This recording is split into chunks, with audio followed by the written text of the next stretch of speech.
Minh Vi xin kính chào quý vị. Chúng ta đang đến với chương trình Sức khỏe và tiền trên kênh truyền hình FBNC. Ngay sau đây sẽ là chuyên mục bác sĩ và doanh nhân.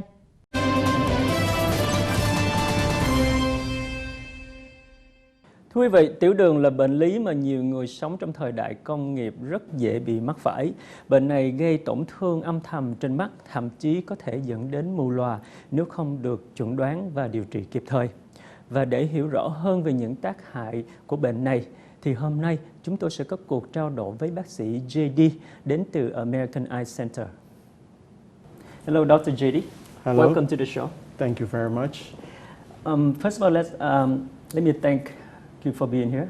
But first question I want to ask you, November 14th is a very special day.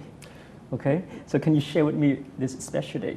Yeah, November 14th is a special day because it's World Diabetes Awareness Day. And diabetes is one of the diseases which worldwide, but especially in countries like Vietnam, is still on the rise. So every year we see an increase of diabetic patients.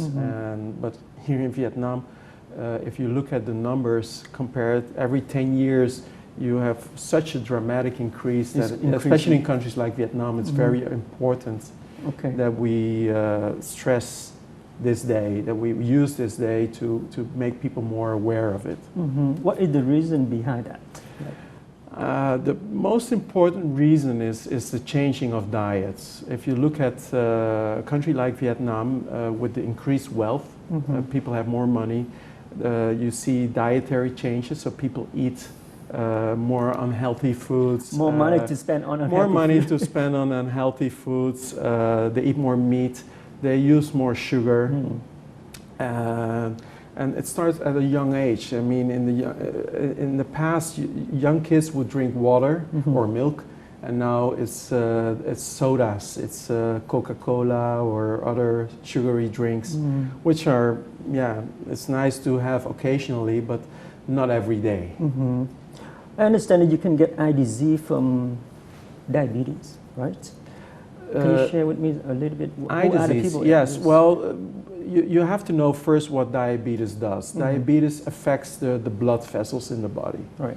And there are several organs which are very susceptible to get problems because of that. One is the kidneys, but the other one are the eyes.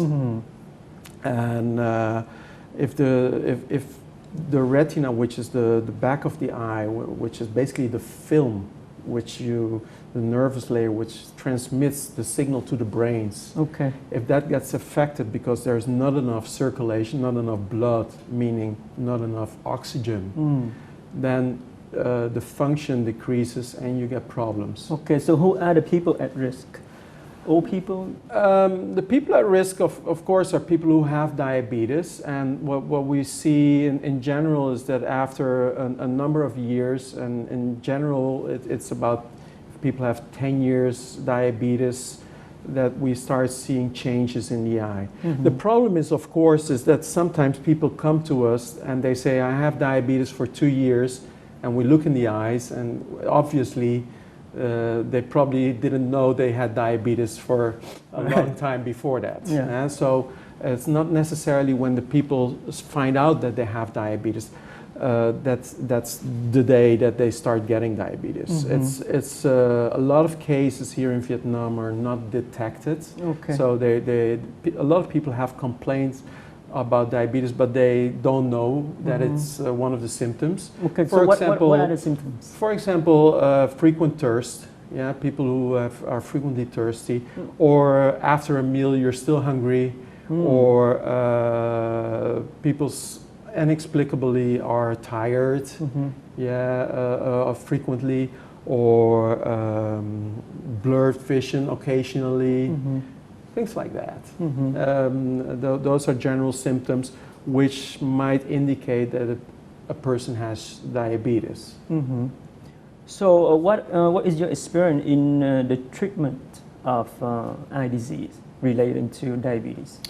Okay, I use the last 20 years I've worked in an environment where we had a lot of diabetic patients. So I mean, and a lot I mean, the population above 40, we had about 28% diabetic patients. 28%.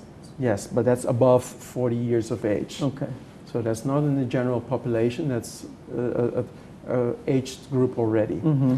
And so I used to treat quite a lot of diabetic patients. Mm-hmm. I cannot count how many surgeries I did. It must be in the thousands Mm-hmm. for diabetic complications. Okay. So at the American Eye Center in Vietnam, share with me that what you have been doing to help people get better. Well, in the American Eye Center, the reason I came to the American Eye Center is to help in retinal disease and retinal problems and surgery. Mm. And diabetes is one big aspect of it. I mean, for diabetes, I think it's important that you have a structured approach. Structure approach. Yes. Can you clarify that? And you don't start shooting with a big cannon, yeah, if you can shoot with a small gun, Okay. right? I mean, you have to work with protocols. And I'm trained to work with protocols. I'm used to doing the necessary steps and not over-treating patients, but also not under-treating patients. Can you share with me some kind of technology that you have been using? Okay, so commonly nowadays what we use a lot is there are two basic treatments, medical and laser, and then a third one is surgery. The surgery is a special area, but the main two treatments are laser and medical. With laser we mean light, strong light, which burns inside the eyes the problem areas which are affected by diabetes, so the healthy areas can function more optimal. How safe is it? Is very safe? It's quite safe. I mean, laser is not a new therapy. What has changed a lot is the laser machines have improved a lot, so it's more predictable what you do, how much treatment you can give and do give. It's much more safe than it used to be 30 years ago. Okay. It's slightly different types of laser. And of course in the hands, everything is the hands of an experienced doctor. It works much better than the hand of an inexperienced doctor. If you do too much laser, you burn critical retina area, so you really damage the vision. But if you don't do enough, you don't cure the diabetic problems. Right. So, I mean, you have to strike a balance in it, and that requires experience. Right. And you are... I hope so, yes. Yes. Okay. JD, so... Quite a lot. Yeah, thank you. Tell me something about what should you advise viewers to protect their vision and stay away from diabetes?